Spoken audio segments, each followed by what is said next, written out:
안녕하세요. 영단계 어학원 토익 대표 강사 방지훈입니다. 이번 시간에는 이제 토익 RC 학습 비법에 대해서 설명을 드릴 건데 지금 이 학습 비법을 촬영하고 있는 시점이 2015년 12월입니다.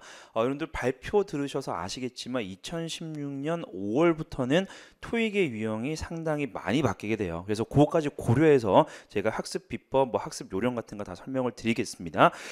제일 먼저 여러분한테 말씀드릴 게 완전 초보이신 분들이 계실 거예요. 그리고 토익을 어느 정도 공부하신 분들이 있을 건데 두 부류를 제가 분리를 해서 따로 설명을 먼저 드릴게요.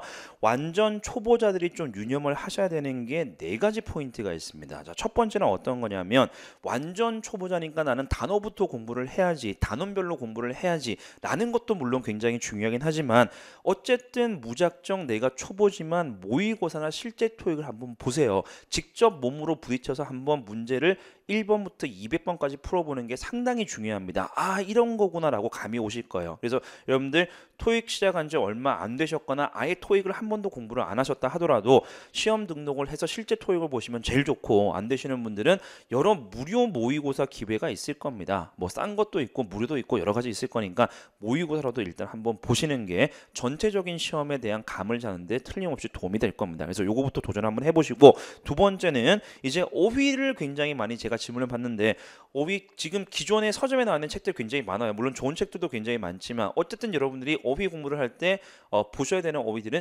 실제로 출제되었던 어휘대로 공부를 하셔야 되는 겁니다. 그래서 그 자료를 제가 매달 학습 게시판에 학습 자료실에 무료로 올려드려요. 월별로 제가 정리를 해서 그런 단어들 위주로 공부를 하시길 바라고, 시중에 나와 있는 책들 중에서 일부 책들에 어떤 문제가 있냐면 실제 시험에 안 나왔던 단어, 안 나올 만한 단어, 그리고 실제로 나왔지만 정답으로 안 나오고 몰라도 무방한 단어들까지 막 섞여 있습니다. 중요도대로 나와 있는 것이 아니고 무작위로 섞여 있기 때문에 어떤 게 중요한다는지 모르는 상태에서 공부를 하시게 되면 엉뚱한 거 공부하다가 시간을 다 보내는 수가 있겠죠. 그래서 반드시 실제 토익에 나왔던 기출 어휘들을 공부를 하시기 바랍니다.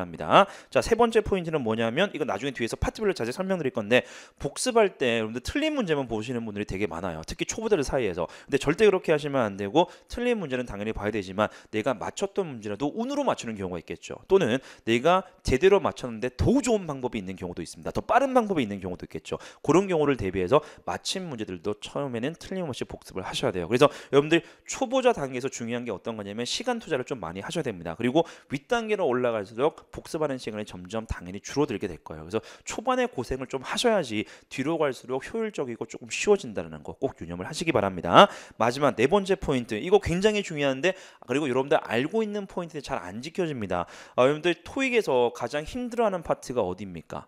팟7이죠, 그죠? 그래서 팟7이 가장 힘들다 보니까 자꾸 미뤄요. 아, 나는 700점 단계, 700점 수업 들을 때 나는 이제 파트 7 시작해야지, 또는 뭐 850 들어갈 때 난 파트 7 시작해야지. 나중으로 미루시면 절대 안 됩니다. 가장 힘든 부분이기 때문에 처음부터 차근차근 기초를 다져 나가셔야지 나중에 쉽게 적응하고 쉽게 남들보다 빨리 풀 수 있는 거예요, 한마디로. 그래서 여러분들 이제 바꿔 생각하면 이런 겁니다. 어려운 거 먼저 시작하고 남들이 하기 싫어하는 거 먼저 시작을 하시면 나중에 고득점 얻는 것은 더 쉬워진다는 거, 틀림없이 명심을 하시기 바랍니다. 그래서 남들이 싫어하는 거 팟7이라든지 어휘 같은 거 여러분들이 먼저 시작을 하시고, 초반에 더 시간을 많이 투자를 하시면 처음에는 잘 티가 안 나더라도 뒤로 갈수록 시간이 지날수록 남들보다 더 앞서가게 될 겁니다. 그래서 이 네 가지가 여러분들 토익 완전 초보자를 위한 조언이고, 내가 어느 정도 공부를 했다, 그래서 고득점을 목표로 하시는 분들, 어느 정도 내가 공부를 했다, 600반 들었다, 700반 들었다 하시는 분들, 혹은 내가 2년 전, 3년 전이긴 하지만 토익 공부를 제대로 한 적이 있다, 시간이 좀 많이 지났다고 하시는 분들을 위한 조언 네 가지 역시 말씀드리도록 하겠습니다. 이게 첫 번째 것이 의외로 잘 안 지켜지는 거, 잘 몰라요 사람들이. 이론에 자신이 있더라도 이론 공부, 문법 공부는 꼭 하셔야 됩니다. 특히 최신 경향을 반영한 문법을 반드시 공부를 하셔야 돼요. 경향이 조금씩 계속해서 바뀝니다. 어휘뿐만 아니라 문법도 계속해서 예전에는 많이 나왔지만 요즘은 안 나오는 거, 반대로 예전에는 안 나왔지만 요즘 나오는 거, 이런 것들이 있기 때문에 반드시 여러분들이 고득점을 목표로 하시는 분들은 문법도 한번 정리를 하실 필요가 있습니다. 그래서 꼭 공부를 하시고, 자, 두 번째, 많은 양의 문제를 푸는 게 물론 도움이 안 되는 건 아니에요. 그런데 무작정 많은 문제만 푸는 사람들 있죠. 내가 기본적인 게 아직 안 됐는데 기본적인 어휘를 내가 다 안 외웠고 문법이 내가 몇몇 파트가 자신이 없는데 무작정 많은 문제를 푼다면 틀렸던 문제 계속해서 반복적으로 틀릴 거예요. 틀린 개수가 안 줄어들어요. 실력이 안 늘어요. 그래서 무작정 많은 문제를 풀기보다는 요즘 경향에 맞춘 문제를 풀어줘야 됩니다. 최신 경향을 반영한 문제 그리고 실제 토익과 같은 유형 난이도의 문제들을 많이 풀어보시는 게 가장 중요합니다. 그래서 무작정 많은 문제가 아니고 좋은 문제를 많이 풀어보는 거, 문법 공부하면서 어휘 공부하면서 병행하면서 풀어보는 게 굉장히 중요합니다. 그래서 이제 불안한 마음에 무작정 많이 푸는 사람들이 있는데 비효율적인 방법이라고 생각하시면 될 것 같아요. 그래서 좀 효율적으로 풀 거면 제대로 된 문제를 많이 접하시는 게 가장 중요합니다. 자, 세 번째.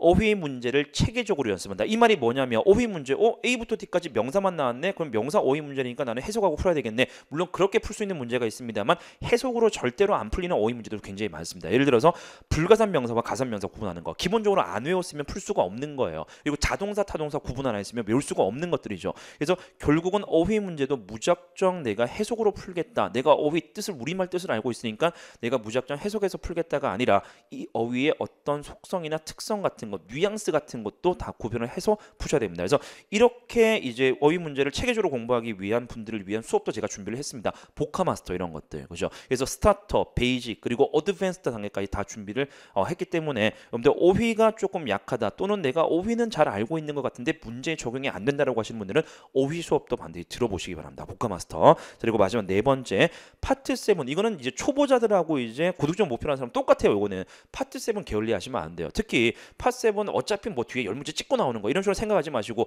미리 포기하지 마시고 파트 7에 공부하기가 힘든 만큼 그리고 시간을 많이 투자해야 되는 만큼 내가 열심히 공부를 해두면 남들보다 훨씬 더 큰 폭의 점수를 받을 수가 있다고 생각하시면 됩니다. 남들 싫어하는 거 아까 제가 초보자 단계도 말씀드렸죠. 남들 하기 싫어하는 거 나는 열심히 하면 나중에는 훨씬 더 점수를 쉽게 얻어요. 명심하시기 바랍니다. 그래서 어휘하고 파트 7은 반드시 표가 처음에는 안 나지만 열심히 공부를 하셔야 됩니다.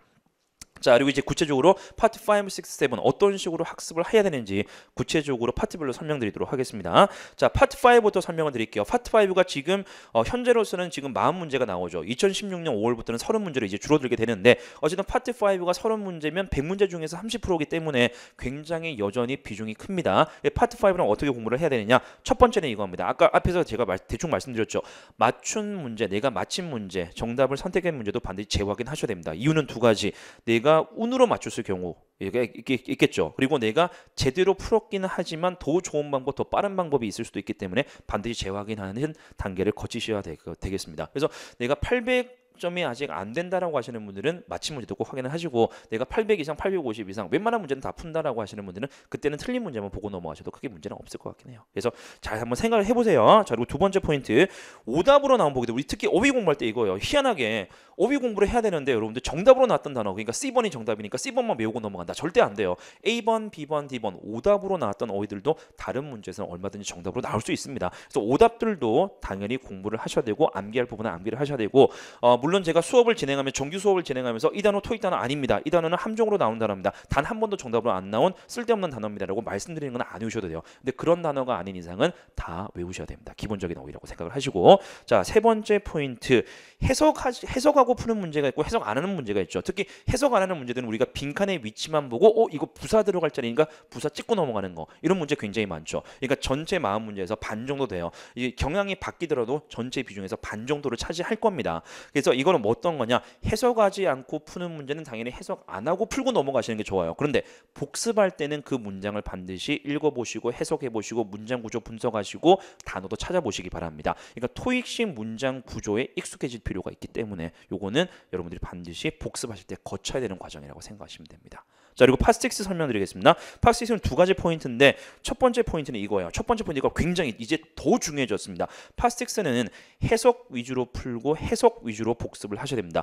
독해하듯이 공부를 하셔야 됩니다. 그 말은 무슨 말이냐? 우리가 파트 5에서는 빈칸 채워넣기 문제가 빈칸의 위치만 보고 풀고 넘어갈 수 있는 거 있죠. 찍고 넘어갈 수 있는 거. 근데 파트 6는 지문이 통째로 주어지다 보니까 전체 문맥을 파악하고 풀어야 되는 문제가 반드시 섞여서 출제가 됩니다. 그리고 2016년 5월부터는 이 빈칸에 어떤 문장이 들어갈지 묻는 문제, 새로운 유형의 문제가 나오죠. 그때가 되면은 문맥 파악, 전체 문맥 파악하는 게 더 중요해져요. 그래서 지금까지 스킬에 의존해서 푸셨던 분들은 이제 앞으로 안 통합니다. 지금도 안 통해요. 지금도 고득점 받으려면 스킬에 의존해서 풀면은 절대 850 이상 안 나옵니다. 절대 안 나와요. 그래서 점점 더 영어, 언어 능력 자체를 측정하는 식으로 문제가 출제될 거기 때문에 무조건 여러분들은 정석대로 공부를 하셔야 됩니다. 결국은 정석대로 공부하는 게 시간 절약하는 거라고 생각하시면 될 것 같아요. 그래서 해석 위주, 글이 통째로 주어지니까 전체 문맥 파악 위주, 해석 위주로 반드시 문제를 보시고 복습을 하시기 바랍니다. 파7 공부하듯이. 그리고 두 번째는 지문 내용 자체에 익숙해지면 굉장히 유리하죠. 그러니까 지문이 무한정 여러분 새로운 지문이 계속 나올 수는 없어요. 그러니까 물론 똑같은 지문은 안 나옵니다만 비슷비슷한 소재, 비슷비슷한 흐름의 지문들이 계속해서 나옵니다. 조금만 바꿔서 나오는 거예요, 한마디로. 그래서 이 지문 자체, 토익에서 나오는 고유한 지문 자체에 익숙해지면 비슷한 문제가 나오면 비슷한 지문이 나오면 여러분들 좀 더 빨리 대처할 수 있겠죠. 익숙하니까. 그래서 그런 차원에서 복습할 때 시간도 별로 안 걸려요. 속독으로 한 두세 번 정도만 읽어보셔도 크게 도움이 될 겁니다. 그래서 이 두 가지 포인트, 파6 학습 방법 조금 더 이제 강화되어서 나오는 추세이기 때문에 반드시 명심을 하시고 공부하시고 복습을 하시기 바랍니다. 마지막 여러분들이 가장 힘들어하고 가장 궁금해하는 파트 7 학습 방법 되겠습니다. 요것도 파트 7에 내가 웬만큼 자신이 있는 거 아니면 요거 세 가지 원칙을 꼭 지켜주시기 바랍니다. 자, 첫 번째는 뭐냐면 속독이에요. 속독. 빠른 거 중요한 거 아시죠? 근데 문제 풀 때 속독을 한다는 말이 어떤 의미냐면 첫 번째 문장 구조나 성분을 분석하시면 안 돼요. 파트 5 풀듯이 풀면은 시간 다 가버립니다. 주어 찾고 동사 찾고 뭐 수식어 구, 수식어 절 표시하고 이러시면 안 돼요, 절대. 그래서 쭉쭉 읽어 나가시면서 전체적인 문맥, 문장 단위, 문단 단위, 지문 단위의 핵심적인 내용, 이런 내용을 이 사람이 이야기하려고 하는구나, 핵심적인 포인트만 파악됐으면 구체적인 문법 사항들은 따지지 마시고 그냥 넘어가셔야 되는 거야. 아시겠죠? 속도가 관건입니다. 제대로 이해하고 문맥만 제대로 이해했으면 그냥 넘어가시면 됩니다.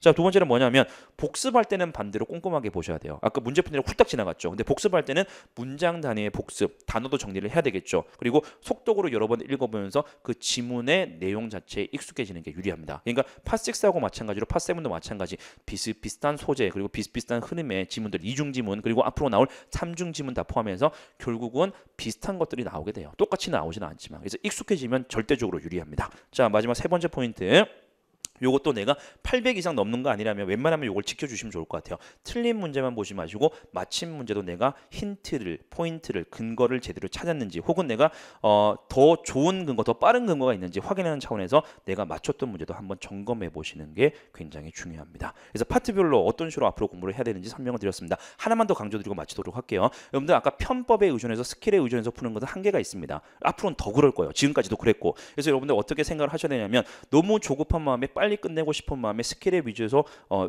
공부하지 마시고 원리 원칙을 이해하시면 응용이 빨리 돼요. 그래서 처음에 정석대로 공부하시는 게 결국 전체적으로 봤을 때 시간과 돈을 절약하는 길이라고 생각하시면 됩니다. 그래서 빠른 길을 찾지 마시고 바른 길을 찾아가시는 게 결국 빨리 끝내는 방법이다라고 생각을 하시는 게 굉장히 중요할 것 같습니다. 자, 여기까지 학습 비법이라고 말씀드렸지만 원칙들이라고 생각하시고 여러분들 앞으로 염두에 두시고 학습해 나가시고 최단 기간 2개월, 3개월 만에 여러분들 목표 점수 꼭 얻으시기 바랍니다. 학습 비법 여기까지 하고 여러분들 정규 수업에서 찾아뵙도록 하겠습니다. 수고하셨습니다.